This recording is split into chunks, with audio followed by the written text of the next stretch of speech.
If menu or recent button is not working, then in this video I'll tell you a method by which you can fix this issue. First of all, navigate to your settings application and scroll down and go to display. Right here, scroll down and go to navigation bar.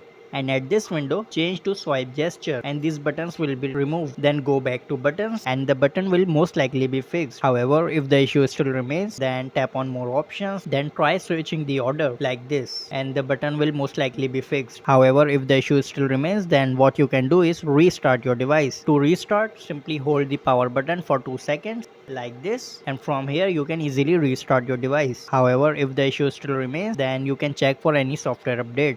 Navigate to settings and go to software update and check if there is any software update available. Then you can easily install or download the latest version. If the issue is from the software side, then it will most likely be fixed. So that's how you can easily fix menu or recent button not working issue in any Samsung device. So that's it for this video. If this video helped, subscribe.